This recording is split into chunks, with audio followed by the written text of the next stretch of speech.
Test 1 2. Test 1 2.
In my defense, I'm like, I'm like, okay. So trying. Yeah. Fiddle up.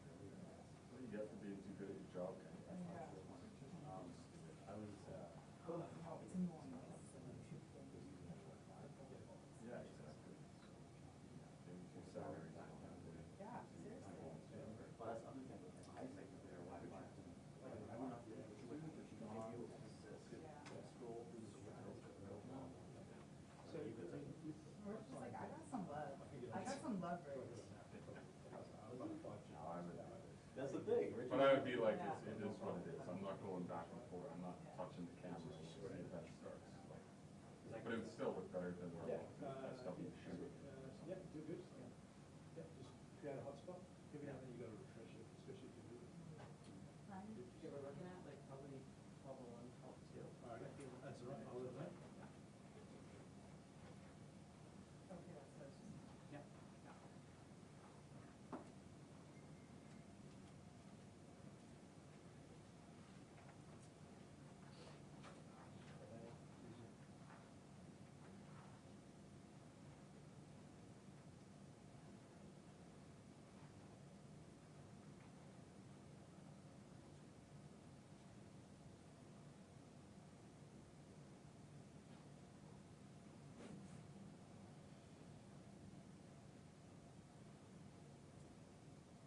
Hey, just go heads up. It'll be around 12:02.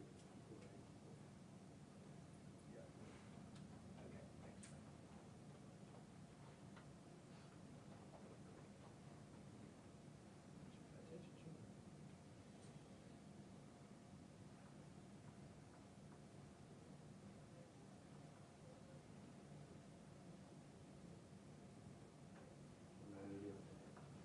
Attention, children.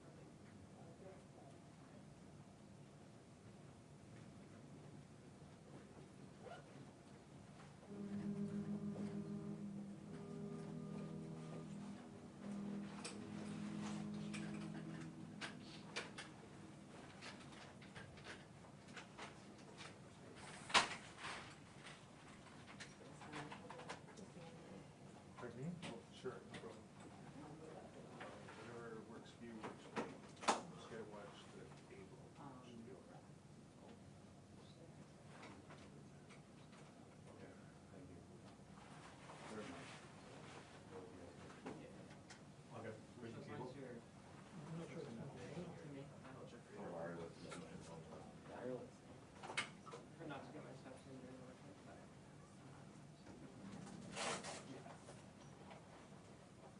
You might need another cable, another XLR switcher if you have one. Okay. Yep. Here, mate, swap. Take this one. Okay. Come on. We good, Richard. Okay. You go, City. You swap with Global, just so you know. Yeah, I've only got one. That's right. 60 feet. Don't let them go away with your. Oh, no, you get 20 of those cables out of that one.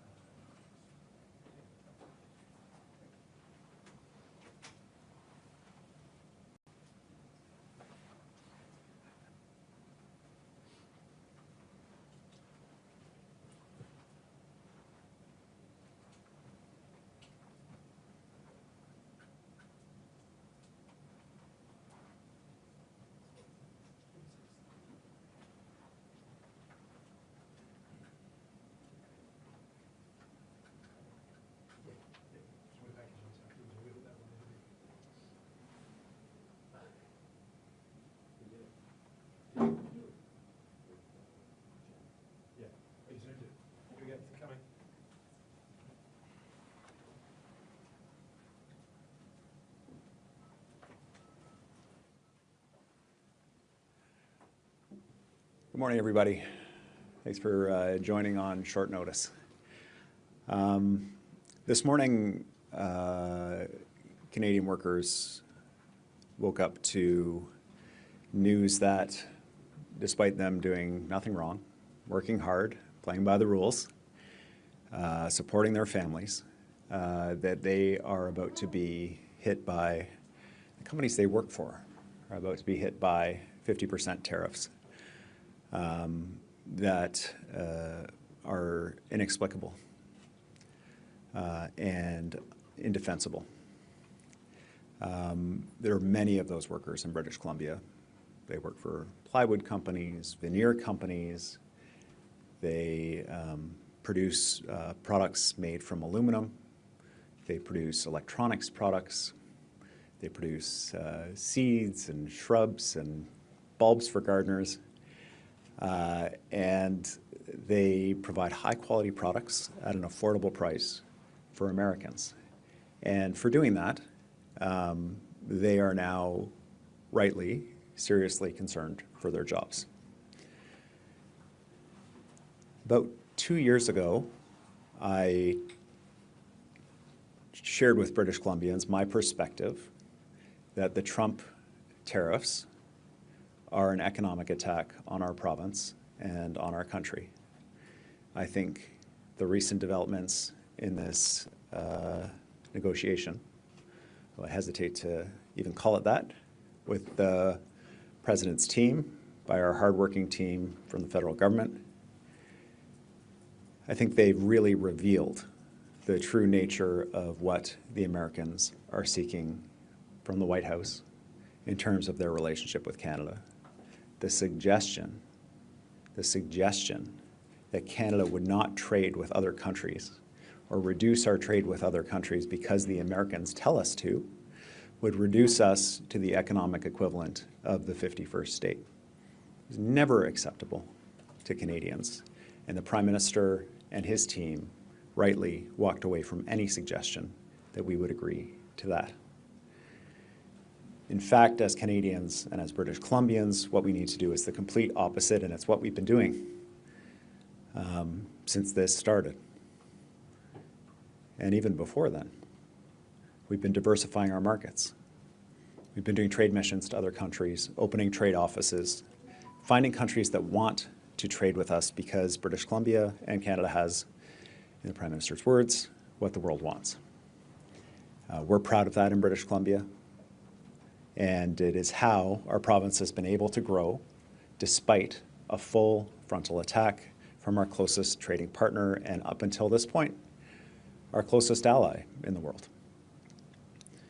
I have shared with the Prime Minister my commitment to the national project that we are on behalf of British Columbians, that British Columbians will stand strong with Canada, that we will do our part, that we understand our advantages in terms of our geographic positioning, the resources we have, and our people, and that we will use this to the advantage of the entire country to ensure that we weather this moment. It is clear that the current U.S. administration cannot be trusted. You just can't trust Trump. Even if an agreement had been signed, how long would it have lasted? For long-term economic security for British Columbians and Canadians, we have to strike out on our own. We have to stand on our own 2 feet. That was as true 2 years ago when this unfair economic attack was launched on us by the United States as it is today. I am very proud with how British Columbians and Canadians have responded. I am devastated by the impact that this will have on hardworking families in British Columbia and across the country for no reason. And we will work hard to ensure that those British Columbians are supported and work with the federal government to ensure all Canadians benefit from living in this incredible country as we build the strong Canada that our kids deserve. With that, I'm happy to take any questions that you may have. Good afternoon. Thank you everyone for joining us here today. For media on the line, please press *1 to enter the queue for 1 question and 1 follow-up. I'll now turn it over to Travis with Global News. Thanks for this, Premier. Wondering what this means for American liquor on our shelves. Thanks, Travis. My message to the Prime Minister and to the American ambassador and to American politicians who have asked has always been the same. That once forest families who work in the forest sector in British Columbia are treated fairly, that we would be happy to put American booze back on the shelves. Obviously, that is not the case. And as long as this economic attack continues on our softwood sector, as long as it continues on our economy here in British Columbia, the booze will not be going back on the shelves. It's not a complicated message. It's a straightforward message. And I would like to see an outcome where our forest products have the same access to the U.S. market as EU forest products. Even Russian forest products have better access to the U.S. market right now than Canadian forest products. And in that environment, the idea that we would be seeking U.S. liquor is absurd. Yeah, wondering what other retaliatory measures BC might have in mind. Are there any exports you're considering reducing or restricting, including electricity? Would you reduce sales to the U.S.? Well, every possible tool, every weapon that can be deployed by the federal government in this economic war that is being waged on Canada is on the table for British Columbia. We are doing our part to try to identify ways in which we can support the federal effort to respond to these unfair and punitive tariffs that are going to make life more expensive for Canadians and hurt BC families, hurt Canadian families. And we know the federal government is doing work as well to identify sectors that they would like to tariff to respond to the president's unfair actions against Canadians. Whatever we can do in BC to support, we will. And we'll also work with the federal government to make sure that if BC has to bear a disproportionate burden, that we also see that support come back from the federal government in terms of making sure that businesses here are kept as whole as possible. There is no question that there will be economic pain associated with this. There already is. But it is necessary to stand up to a bully. And if you don't, they'll just keep coming back for more. And so I am fully supportive of the Prime Minister's approach here. We'll now go to Jack with City News. Thank you, Premier. I'm wondering, you described this as an economic war. What are we doing to help support the businesses here on the home front who might specifically be have their livelihoods put in jeopardy with these new tariffs? Yeah, thanks, Jack. One of the key topics of conversation in the First Minister's meeting with the Prime Minister and Minister LeBlanc was supporting businesses that are affected by these new tariffs, particularly given that these are small and medium-sized businesses. The businesses that are likely to be most affected by this in British Columbia might have 20 to 50 employees. They don't have huge resources to navigate complicated bureaucratic processes in order to be able to access federal supports. And so one of the messages that I was glad to hear the Prime Minister raise is that they're looking at ways to deliver federal support for affected businesses in ways that are more accessible to smaller businesses with less bureaucracy and application process. So that'll be a key part of our work with the federal government to harmonize our efforts with theirs and to make sure they're as available as possible for some of the smallest enterprises in BC that will be affected by this. Thank you. We know that this is an urgent matter. We've seen the trade talks, really be going full speed for the past while. This is their closest trading partner. You mentioned maybe not necessarily their closest ally anymore, but just with how significant this is and how important it is to reach a resolution. But your characterization of Trump as a bully, inability to trust any deal that is reached, is our best play here to punt and wait until a new administration is in office? And can we hold on for another 2 years? Yeah, these are important questions. I think the reality for workers in Canada is that they are being hurt by this, just like Americans are being hurt by higher prices, and it's also affecting American businesses and slowing the growth of their economy. So everybody's being hurt by this, which is why it was important for the Prime Minister and for Minister LeBlanc to work with Washington and try to find a path forward for an agreement to minimize the harm. The reality that manifested that there couldn't be an agreement, that we couldn't agree to the terms the Americans were put forward, was unfortunate. It's bad news for everybody in North America, without question. But the message that I've been delivering on behalf of British Columbians and that I've heard from my colleagues across the country is that no deal is better than a bad deal. A bad deal runs the risk of entrenching a set of tariffs and charges and capitulations that will be very hard to undo in the long term. And the default in the last 4 decades plus in Canada has been an open, free trading relationship with the United States. It's what brings benefits to all of us. And so ultimately, the hope is, my hope is, that with a change in administration or a change in approach from this administration following the electoral impacts that they're seeing currently, that we'll be able to get to a place of stability.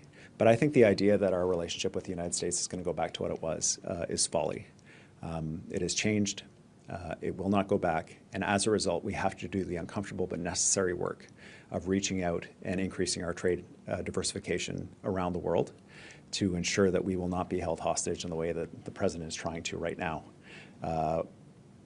by the fact that we've been willing to integrate with the American economy to the extent that we did.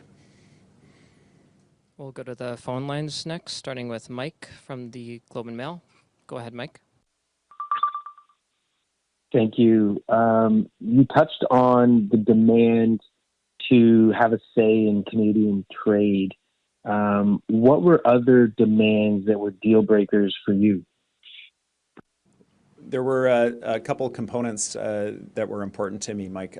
First of all, British Columbia, our manufacturers, when they use metal products, they often use American steel or steel from other parts of the world because it's very expensive to ship steel across Canada. And so our manufacturing sector has already taken a significant hit around steel. So in terms of discussion around additional tariffs on steel internationally coming to Canada, that would have a direct effect on manufacturers, so some accommodation for that. Bit of a technical issue, but an important one for manufacturers in our province, an important one in terms of infrastructure in the province. But the key issue for me, and the dominant one, has been the completely unfair, bizarre national security threat to the United States that apparently our lumber sector presents to them. The fact that our wood products can only access the U.S. market at tariff rates that exceed the tariff rates charged to Russia is profoundly unfair, and there was not a world in which British Columbia would be putting U.S. booze back on the shelf if there wasn't constructive and meaningful progress on reducing those tariffs for our timber sector. It's completely unfair, it's bizarre, it's costing jobs in the U.S., and it's driving up costs for people who just want to do a renovation on their home, build a deck, or build a place to live in the United States. And so the message from us was pretty clear. The softwood lumber tariffs needed to be a key part of the discussion and had to be showing progress in order to be able, for British Columbia to be able to put U.S. booze back on the shelf. Do you have a follow-up, Mike? Always, thanks. Another thing is, a couple days ago, you missed the First Minister's meeting. Can you explain how and why that happened and whether that had any impact? Yeah, these are meetings that are called on short notice. I was in an area of what I would describe as spotty internet and cell service. For example, this morning's meeting, 3 premiers attended through deputy premiers. The deputy premier was able to attend. I wasn't able to attend in the way that I wanted to for such an important meeting, and I think she did a good and capable job of it. In order to receive the update from the Prime Minister, it's not my understanding that that led to the collapse in the trade negotiations. We'll go next to Thomas with Bloomberg. Go ahead, Thomas. Hi, Premier. You said a few weeks ago that it isn't right that the US should tariff forestry, but also seek Canadian critical minerals at the same time. And listening to Premier Ford this morning, he was also talking about Canada's mineral wealth. Is there some specific idea that you are batting around with other premiers and the Prime Minister around using them as leverage, either export taxes or some other kinds of controls? Thanks for the question, Thomas. I just note the absurdity of the current U.S. position. You know, the ambassadors up here holding meetings with mining companies, trying to find secure supply chains for American business that will feed in the rare earth elements, the minerals and metals that they need to be able to produce their products to grow their economy. And doing that at the exact same time as the president is attacking key sectors of the Canadian economy and the British Columbia economy. The idea that you can simultaneously attack Canadians and also benefit from what's in Canada, which the rest of the world also wants, is an absurd one. It makes no sense. And it is reflective of this administration's entire approach to their relationship with Canada.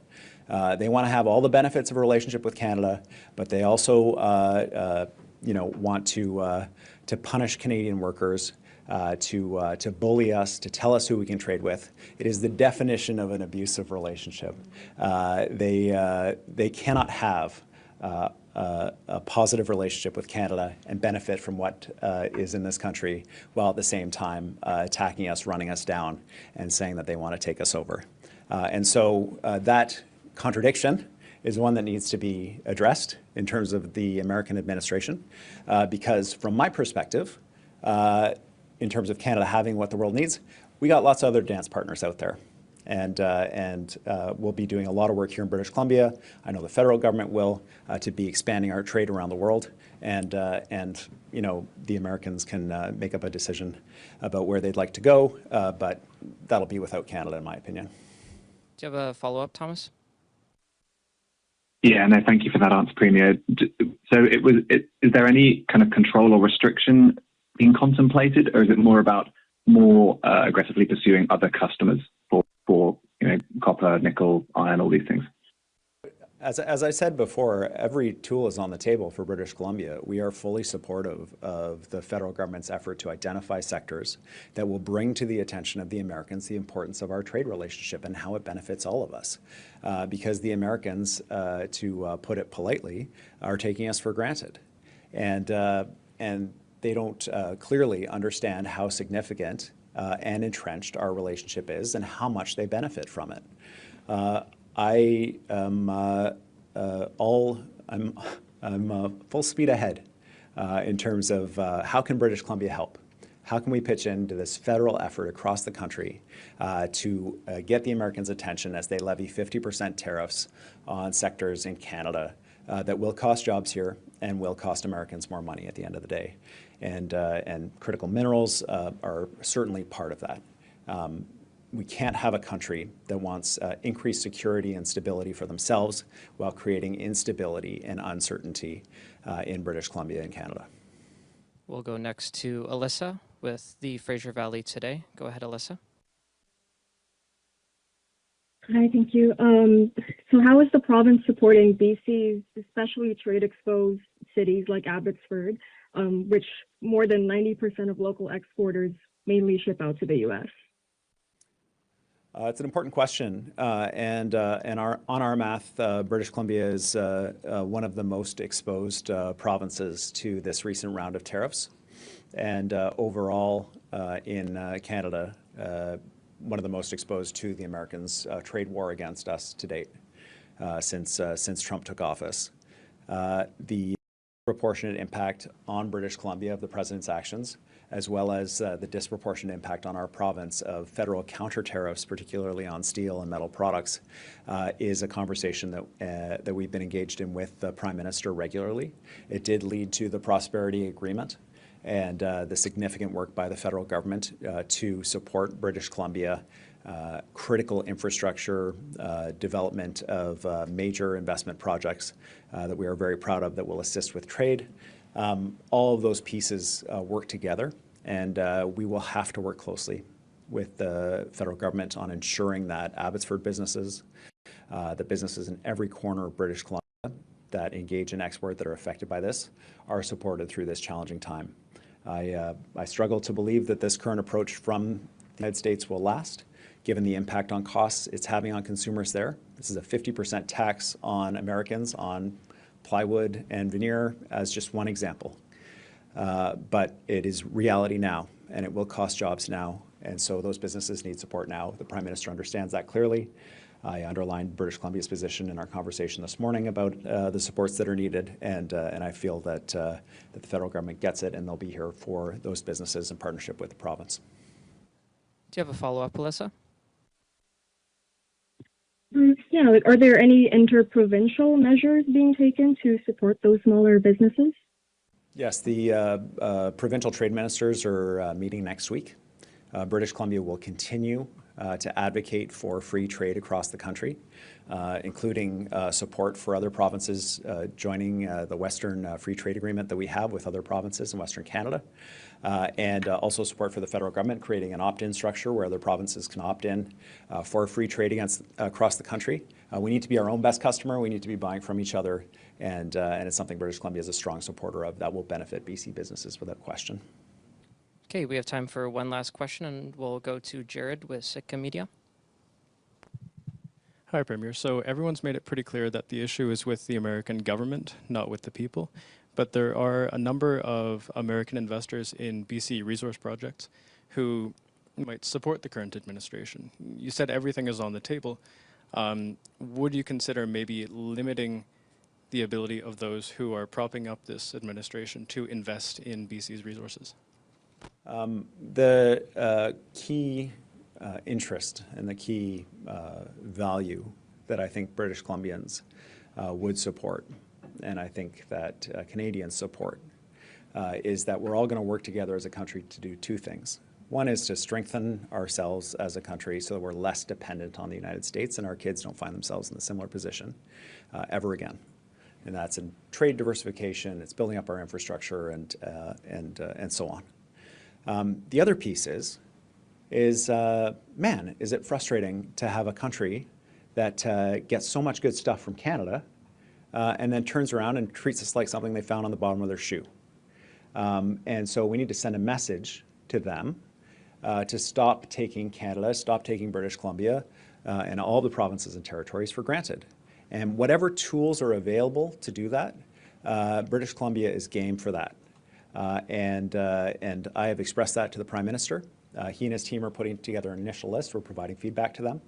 And we will support that effort. There will be pain involved, and we will work with the federal government in mitigating that as best we can. But it is nothing compared to what we would face in the long term becoming a colony of the U.S. The issue is very much about ensuring fair treatment for British Columbians and Canadians. And one of the ways that BC in particular can, end its reliance on the U.S. is to have more value-added manufacturing. Minister Parmar, he talked about that a little bit a few weeks ago, but given these recent developments, is that something you're going to be pushing more for? Yeah, thanks. And that's an important question. This newest set of tariffs that has just taken effect squarely targets a sector of the wood economy in British Columbia that we've been trying to build up, which is manufacturing, trying to get more jobs per tree for the forest sector. We've had good success in that. We've supported additional investment from forest companies to buy equipment to be able to build things like furniture, flooring, building materials from wood products, create more jobs. And this new tariff targets that specifically. So for a sector that is already feeling significant strain of low global prices, to have this new tariff is quite devastating for those companies that put that foot forward. But it also underlines how absolutely crucial it is that we're building relationships with other countries to increase that trade, and how important the free trade agreement, for example, with India is. India has a 10% tariff on Canadian wood products. A free trade agreement with India opens that entire market up to Canadian wood products. So this is the kind of work that we're pushing for, recognizing that the United States under this president will be an unreliable trading partner for the near term, and all we can hope is not for the long term. Thank you, everyone. That concludes today's event. Great. Thanks very much, everybody.